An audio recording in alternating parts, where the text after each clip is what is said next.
turning now to Beijing, where we brought everybody the news of the Shanghai Cooperation, the SCO meeting, where Modi and Putin and Xi were together. It was a major moment for the rise of multipolarity. But now we have to focus in specifically on China, which had a stunning display of military might in the capital, and with Xi Jinping and millions of Chinese soldiers, service members, all gathered in, immaculate uniforms, a production for the ages, which a single message to Washington: do not mess with us. We are one of you now. You have to deal with it. So we have some video that we can show all of you. I mean, one of the most, stunning things actually was Kim Jong-un. I believe this is one of the first ever international meetings he's ever even taken part of. Vladimir Putin was right there next to him in basically, as I talked about, the rejoining of those two countries in the post-Ukraine environment. But you can just see the pomp, the circumstance, the pageantry, the actually being able to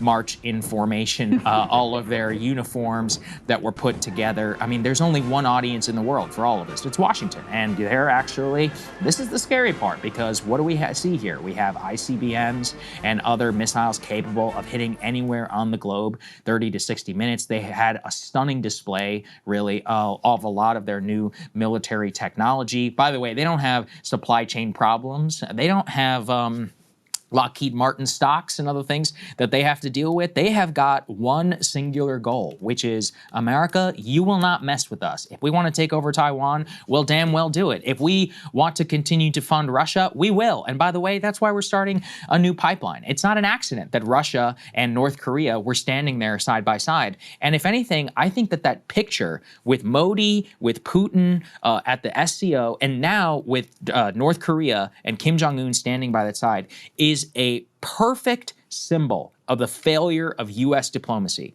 because at every single instance, this was avoidable. We had the Putin summit. We could end the war in Ukraine if you really wanted to. You could, absolutely. We could restore decent relations with Russia and find some sort of agreement, rapprochement, or whatever with Ukraine. With North Korea, Trump met with North Korea. He met with Kim Jong-un. He shook his hand. All sort of this developed. But the one thing is, in both times, he refused to drop the neocon line. With North Korea, he's like, but you got to give up your nukes. And they're like, no, it will never happen. It will quite literally never happen. So drop it. Nor should they.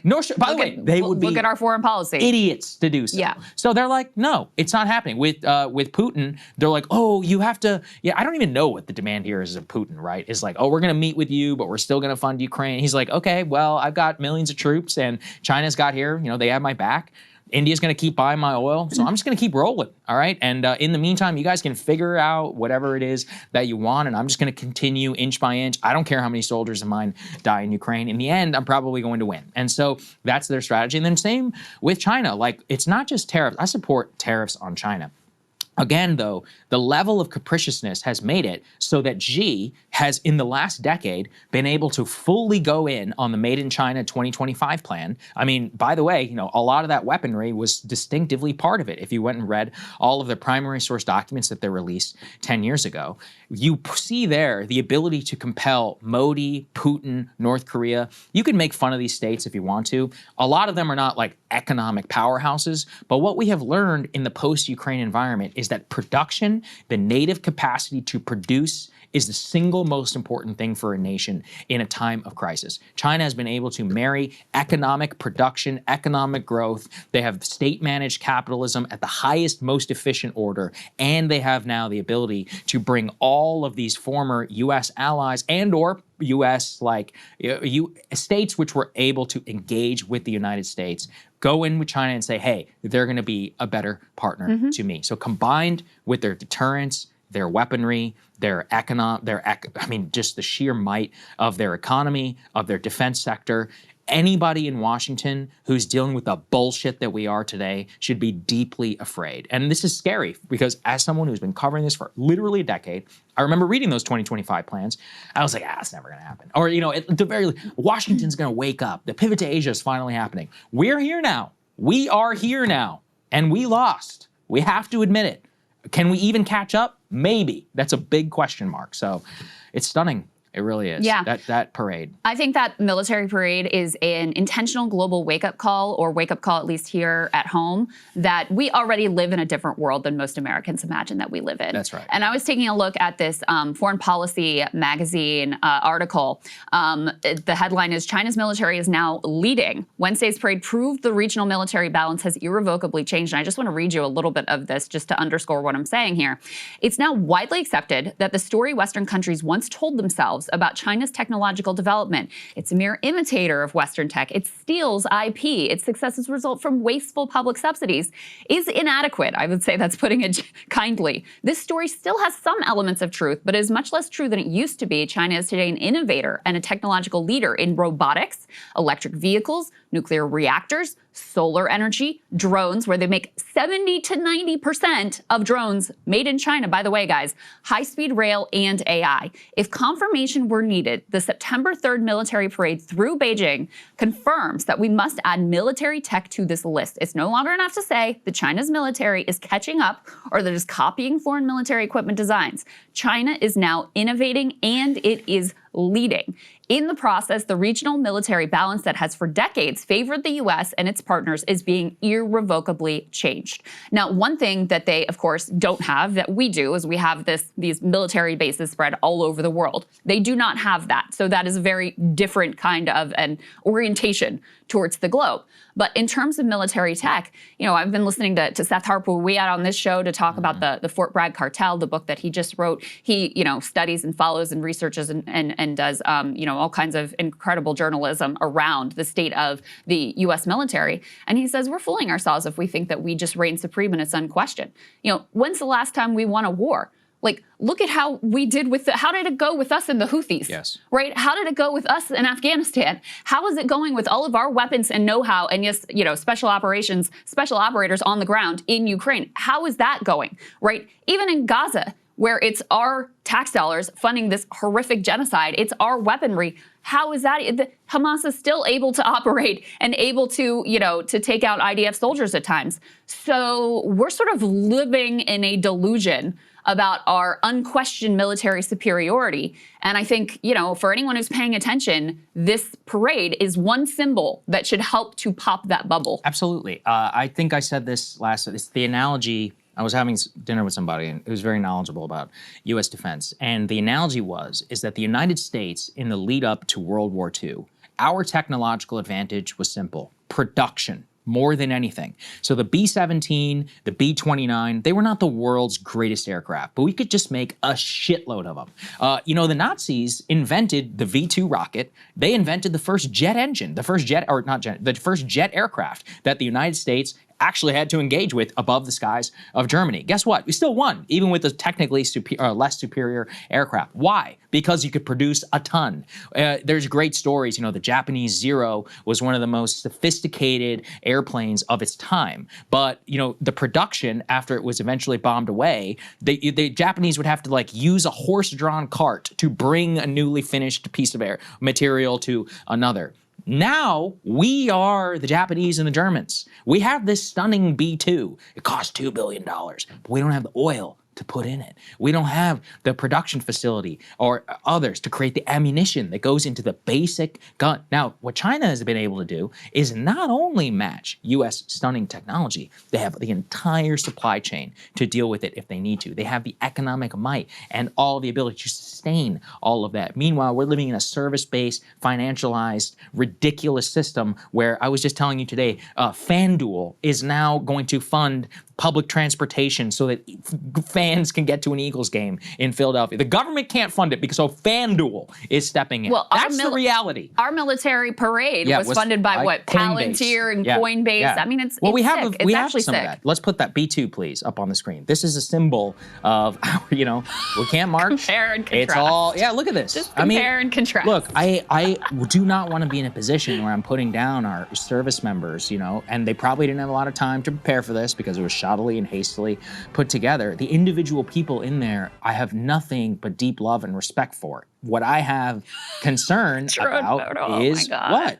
Is the system that places them in potentially harm's way and has failed them, and at the same time is raping the American taxpayer who has to spend $1 trillion a year for this nonsense. Take a look at their GDP per spending per capita on military and then compare it to ours. That's the most important thing. The other thing that we all need to grapple with is that Xi and Putin, they are megalomaniac, crazy, but smart. And that we have megalomaniac crazy, but not smart. And just to show you all, this particular clip is Xi and Putin chatting about how anyone could live to 150 with I mean, these guys are obsessed with transhumanism and with living forever in the exact same way, but they may actually be able to do it. Let's take a listen.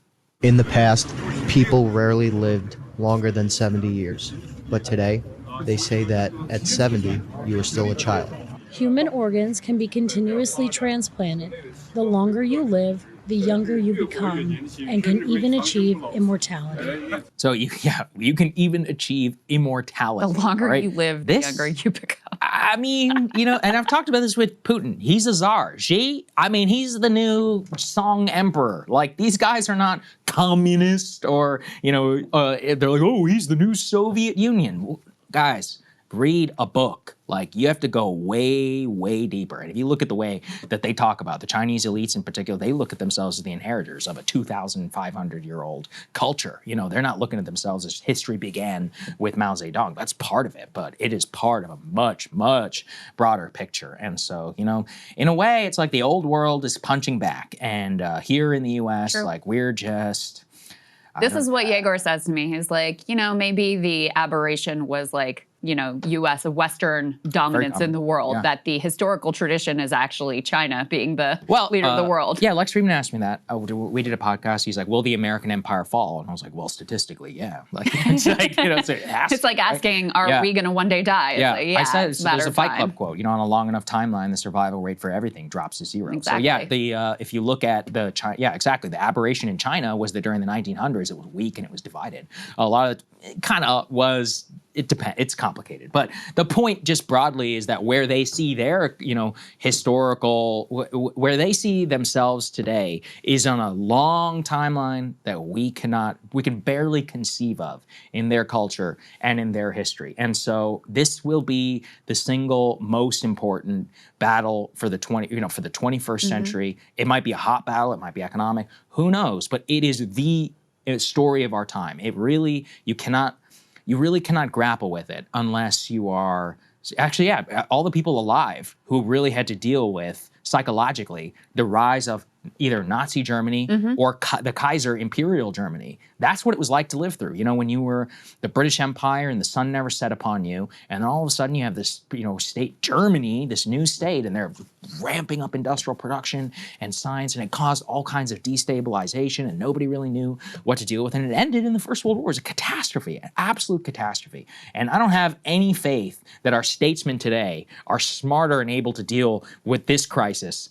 And the people back then were I've read a lot of their primary documents, correspondence. They were a hell of a lot smarter and thinking deeply, and they still weren't able to avoid, some sort of horrific. Trump is just in it for himself. Like, he only cares about what he can squeeze out of the state. Because it's not Trump, it's Biden. But, it's the system. Sure, but it also in this moment, like, Trump has accelerated. Yeah, I agree. This is the Trump effect. Like, he has accelerated the coming together of these world leaders. And you even had some, attempted rapprochement between South Korea and North Korea in the context of this. And I think it's also important to remind, because we talked about this earlier in the week, the purpose of this parade in part is to recast the narrative of World War II and the post-World War II order, and to put China at the center of that, and China as a leader and the true sort of heir to the post-World War II order. So it's, narratively and propaganda, from a propaganda perspective, it's interesting as well. Oh, absolutely. Yeah, it is fascinating to see them try to reclaim the World War II. I mean, look, I do get it in a certain way. I think, 20 million Chinese died in the Second World War fighting the Japanese.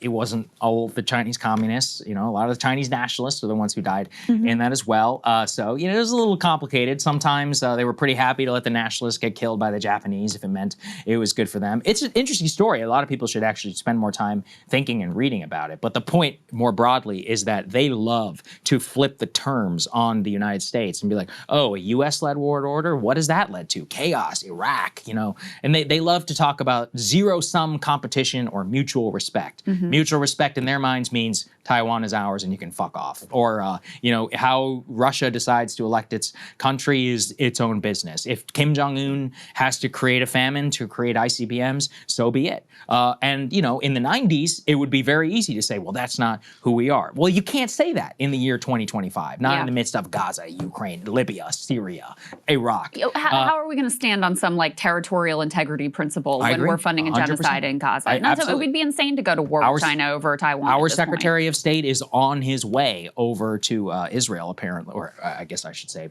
whatever, what they claim to be Israel. Apparently, he's going to participate in a stellar event. Great. Yeah, exactly. I mean, the Secretary of State of the United States of America. So really, we're going to fund Ukraine to protect their territorial integrity? Okay. I mean, it's like, oh, and we have a problem with monarch, or we have a problem with dictators? Really? That's not who we buy our oil from, is it? Oh, wait. So it all falls apart on a very basic scrutiny. Let's go ahead and get then to Trump, which we've been building up here, who is, he kind of admitted the quiet part out loud. He's like, they were doing it because they wanted me to watch, and I was watching. Let's take a listen. I put out a truth last night. You saw that.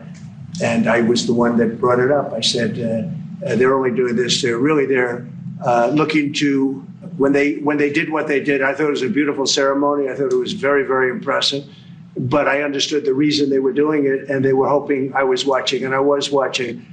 My relationship with all of them is very good. We're going to find out how good it is over the next week or two. They were hoping I was watching, and I was watching. He told them in a truth that he was like, they all conspire against the United States. Well, what are you going to do about it? And not just wave, wave around and tell Putin big things are coming. Like what? Like what exactly? What do you have left? What cards do you have left to play? You want to know China's cards? Let's go and show everybody. Let's put this up there on the screen. All the military parade, all the military equipment that they were debuted, it's stunning. Hypersonic missiles, combat vehicles, unmanned aircraft, undersea drones, nuclear missiles capable of hitting anywhere on the globe. I mean, this was a massive shot at the Pentagon. This is all has production lines, capacity, that does not rely on us. Does anyone want to know who we rely on for some of our military equipment? Right, it's called China. Seems smart, really works out. And the more that you look into all of their capacity and their show, it's like you said, they not only have the ability to spend less because they don't have some great geopolitical projection. By the way, Trump yesterday was like, yeah, we'll send more troops to Poland. I was like, oh, really? Why? For what reason? Why? Why do we need troops in Poland and all over the Baltics and Germany and Korea and Japan? And I mean, I could go on forever. Some of those make sense. Japan, Korea, etc. Germany? Why? I mean, again, it's one of those where nobody asks basic questions. Keep cutting these checks to the Pentagon. And that's what it looks like when you're actually intelligent and you think deeply about what this is all going to look like and potentially should look like in the future should anything happen. The last thing we wanted to mention was about Korea, because this was actually very interesting. Let's go and put this last part up on the screen. Obviously, Korea, one of the top 10 trading partners of the United States, one of the most important U.S. allies in all of Southeast Asia, actually sent their speaker in parliament to shake hands with Kim Jong-un at the Beijing military parade. Now, why is that important? Well, it used to be in the first Trump administration that the United States was the one who was trying to broker some sort of peace and or, rapprochement between the South and the North. But now the Koreans who, look, not exactly in love with China, are sending delegations to the Beijing military parade. And basically a word to Washington is, you treat us like shit. They don't treat us so bad over here, even though we have all of our differences. And they're willing to shake hands with Kim Jong-un and potentially broker some sort of peace via China without the United States. It would be a disaster. So everybody keep their eye on this. I know it can seem tedious and more, but I mean, it really is like, it's like the 1930s or the early 1900s all over again. Like the entire world order is being rewritten before our eyes. It's not that hard actually to figure out. What's hard to figure out is how to avoid what usually happens when something like this does seem like it's on the horizon. The last thing I wanted to mention was this story, which again challenges dollar supremacy. Can we go ahead and put B7, please? Which is developing countries have been swapping out of dollar debt to cut their borrowing costs. They say that sovereign borrowers are now turning to lower interest rate currencies such as the Chinese renminbi and or the Swiss franc to get around the fluctuations in the interest rates of the dollar set by the Federal Reserve. So just another little thing that we can look at just broadly about all of the signs of where things are going. I'm not a BRICS person. I'm not saying it's all happening, you know, tomorrow and the end of the U.S. empire. That's not how it works. The point is that sometimes it takes decades. And the initial signs, though, if you're smart enough, you can see that they start to rhyme with a lot of problems, which is probably a good segue to our economy block, which is about how we have troubling signs in our economy and a lot is fake. So let's get to it. Hey, if you like that video, hit the like button or leave a comment below. It really helps get the show to more people. And if you'd like to get the full show ad-free and in your inbox every morning, you can sign up at breakingpoints.com. That's right. Get the full show, help support the future of independent media at breakingpoints.com.